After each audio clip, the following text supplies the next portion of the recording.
Hello, welcome back to Hazel Jane Tarot, and today I have a tarot deck review for the This Might Hurt tarot deck. And this is a deck that is drawn and created, and the book is written by Isabella Rottman, and the colouring of the images is done by Addison Duke. Now, this deck was a Kickstarter in 2019.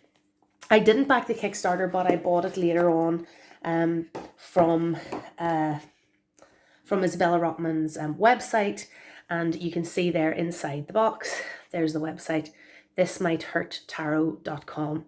So if you're interested, I think this is still a deck that's available. It is an independent deck, so it's a little bit pricier than some of the mass market decks that are out there.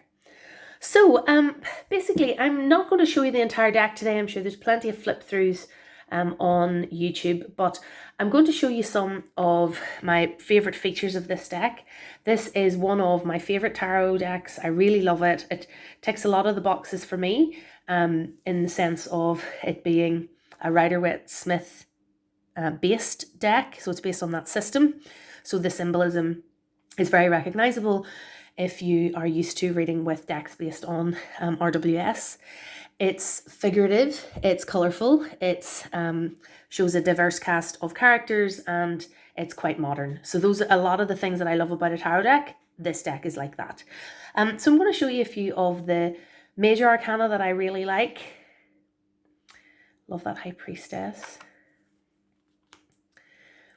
I really enjoy this depiction of the Chariot with the black and the white of the two sphinxes, but instead we've got two motorcycles, and this real sense of momentum, and the idea in the Chariot that it's to do with will and harnessing your will and harnessing potentially disparate forces with your will and controlling them. The way the rider is standing on the two motorbikes, it's that they're clearly not controlling the motorbikes with manually. It's kind of magical what's happening. So I love that one. I love this depiction of temperance. You can really see the alchemy, the one cup poured into the other, and then there's some sort of reaction or magic taking place in the cup. The road into the distance with the crown, and the bathed in light in the distance where you're headed. And the figure as well. I mean, I love everything about that temperance. It's great. The Hermit. The World.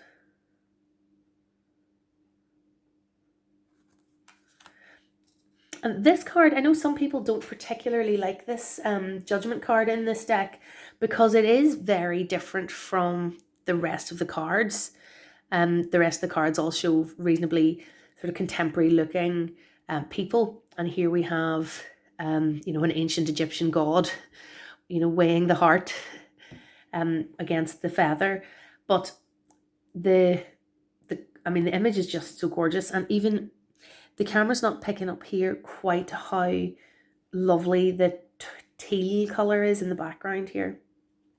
But I love the images of the people, the souls rising up, and the concept behind the card works really, really well for the meaning of the Judgment card. So that's one of my favorite cards in this deck, although I know it's not one that's a favorite for some people.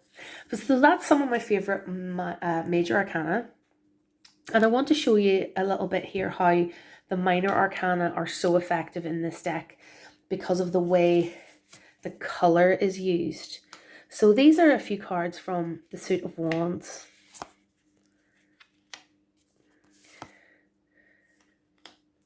So you can see across the Suit of Wands, there's this lovely kind of burnt orange colour used.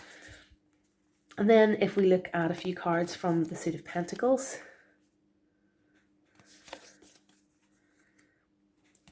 we have not a bright green, but a kind of a yellowish green colour. There's a little more yellow in it to the naked eye than what my camera is picking up. But then that colour is used consistently through the pentacles. Then in the swords, we have a much darker kind of grey green used as the sort of dominant colour in the swords. And then the cups use this beautiful kind of indigo blue. And you can see as I lay the cards down of the different suit, how the contrast is created with the other cards from the other suit. So this is a deck I feel it works particularly well in larger spreads because of the visual cues that you get from the colour. So if you were to, I mean, I love that Ace of Cups. How gorgeous is that? If you were to, look at your spread, and that's what you had in your reading, you could straight away see that you had 2 cups, because that colour was dominant. So I know a lot of decks do use sort of similar, maybe colour borders or, something that visually very quickly cues your eyes that you've got the same suit. And that, I just really like that as a feature in a deck. I think it makes it really easy to read. And that's one of my favourite things about this deck. Another thing that I really love about this deck, I think Isabella Rottman has been very thoughtful in her depiction of a diverse range of people. So she includes people of different age, of different races, body size, ability, gender, sexual orientation. And if you read in her, I'll not read it to you now, but in the guidebook, she speaks to her intentions around diversity and, how she has presented things like gender through the deck very thoughtfully. So it's clearly something that she had at her forefront of her mind in the creation of the deck.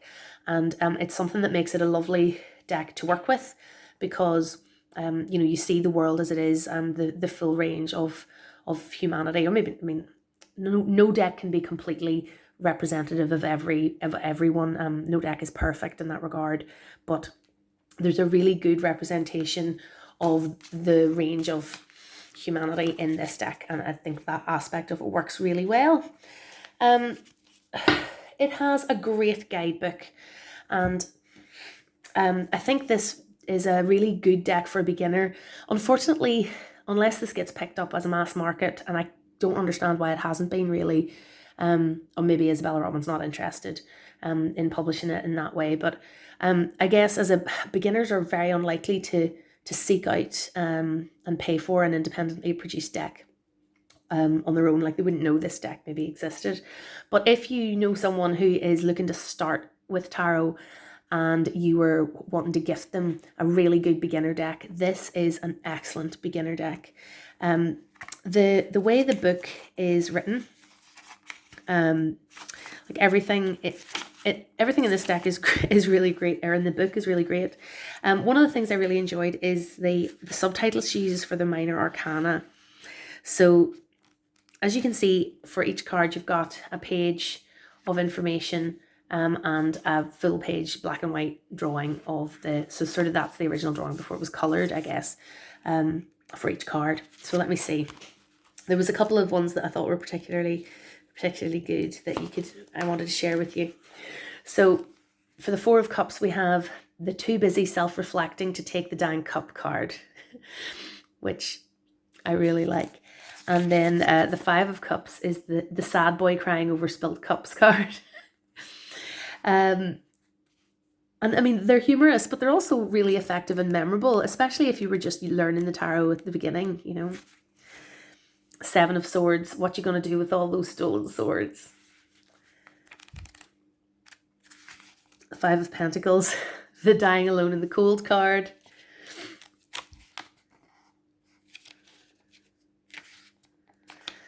The 9 of Pentacles, the chilling in my bitchin' garden with all my accomplishments card. So those subtitles I think really sum up the minors. And when I first was learning tarot and I had kind of a pippish deck and a very generic little white book that just had a string of keywords that to me didn't relate to the image at all. I found it very hard to learn tarot at the beginning. And I think a book like this would make it really very easy. One of the other things that I liked in the guidebook is she talks about the people who inspired the drawings in the cards. So, for example, here in the Queen of Wands, she says, I chose to draw the Queen of Wands as a friend of mine who never ceases to amaze me. She's an incredible artist and a wonderful mother. When she writes, she digs deep, and she describes a little bit about that person. The King of Wands, I chose to draw the King of Wands as a friend and collaborator of mine who founded and runs an inclusive and comprehensive sex education website. This person built an entire organisation involving many volunteers and millions of users and has offered quality sex ed for over 20 years. They saw a way to use their passion to make the world a better place, did it, and then kept it up. I mean, that is such a kind of an inspiring story of a real life person who embodies that King of Wands energy for the creator. And I know some people I've heard in the past sort of criticise a deck for including a self-portrait of the artist, for example, which this deck does on the Two of Pentacles. Some people don't like that because they think that limits them to only ever seeing, that's the deck creator's, that's the deck creator on the card. But I don't find it limits me like that. I find it more, it grounds the tarot somehow and makes it really relatable. Like, so for the King of Cups, I've drawn the King of Cups as my grandfather in a dinghy that we made where we made many happy memories together. The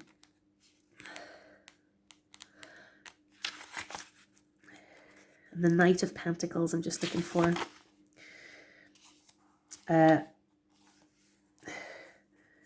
Knight of Pentacles is someone in your life. They're a reliable person. I chose my dad as the Knight of Pentacles because he's hardworking and diligent. So I mean, it's really nice to get that insight. Sometimes guidebooks are missing that insight into the inspiration of the artist.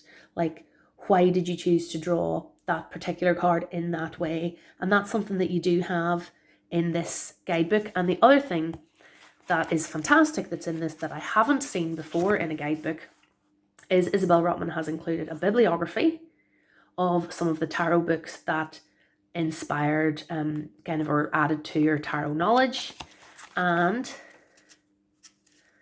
has also included decks I was looking at while I drew this. Not saying that she's copied those decks, but those are some of the decks that she'd been looking at, working with while she was making this deck. So that acknowledgement of influence is something that you don't often see in a tarot guidebook. So I really respect that about Isabella Rottman's process, and reading the guidebook in general, and reading about her kind of intentions as a creator, the thought that's gone into each of the cards. I mean, it just really does inspire a lot of respect for this creator, for what they were doing when they made this deck. So the deck's great, the pictures are great, the images are great, the coloration is gorgeous, and all of everything about the deck as a reader is fabulous, and the guidebook is wonderful. So just a few things about the actual physical cards. That's the back design. You've been looking at it now for a few minutes. So it's a totally reversible back design. This is a deck that I use with reversals because it has a reversible back design. I'm a bit easily influenced by the back of a card in that way. And I don't always use reversals, but with this deck, I tend to do so. The cardstock is great. It's, as you can see, got a very slight silk shine on it. I mean, I would say those cards are matte. But they just, as you can see, just very slightly reflect the light, which means that they're nice and silky and they slide past each other. Don't you just love that Two of Cups? Such a tender image. I love it. But the cardstock is lovely. One of the things I personally look for in a deck, I know some people love very matte cardstock, but I like a deck where I can go through it like this and look at the images and choose a card that way. If I'm studying a particular card and I want to find that card in this deck, I like to be able to thumb through it easily, which you can do, no problem. I like a deck that fans out nicely, which this one does. And it's, I think, flexible enough to, to riffle shuffle. I'm not a good riffle shuffler, so I'm not even going to attempt to demonstrate. I tend to overhand shuffle. And this is, it's fine. It slides really nicely. As you can see, I've got the version with the black holographic edging, which is very cool. It's taken a few knocks because I overhand shuffle. It gets banged about a bit, but it's standing up pretty well. I think if I had the choice, if I was buying this deck again, which I'm not going to, but there is now a pearlescent holographic edging, which is, like a white holographic edging, which I think would be nicer because this has white borders on the front and back. I think the pearlescent edging would be nicer than the black. But the black's really cool as well. So it comes in this box, which is a magnetic closure one-piece box. It's really gorgeous. It has this gold stamping on all sides of the box. So whatever way you're going to store it on your shelf, whether you have it, sitting that way, whether you had it sitting upright, you can choose whether you want the sword showing or, it looks nice from every angle. So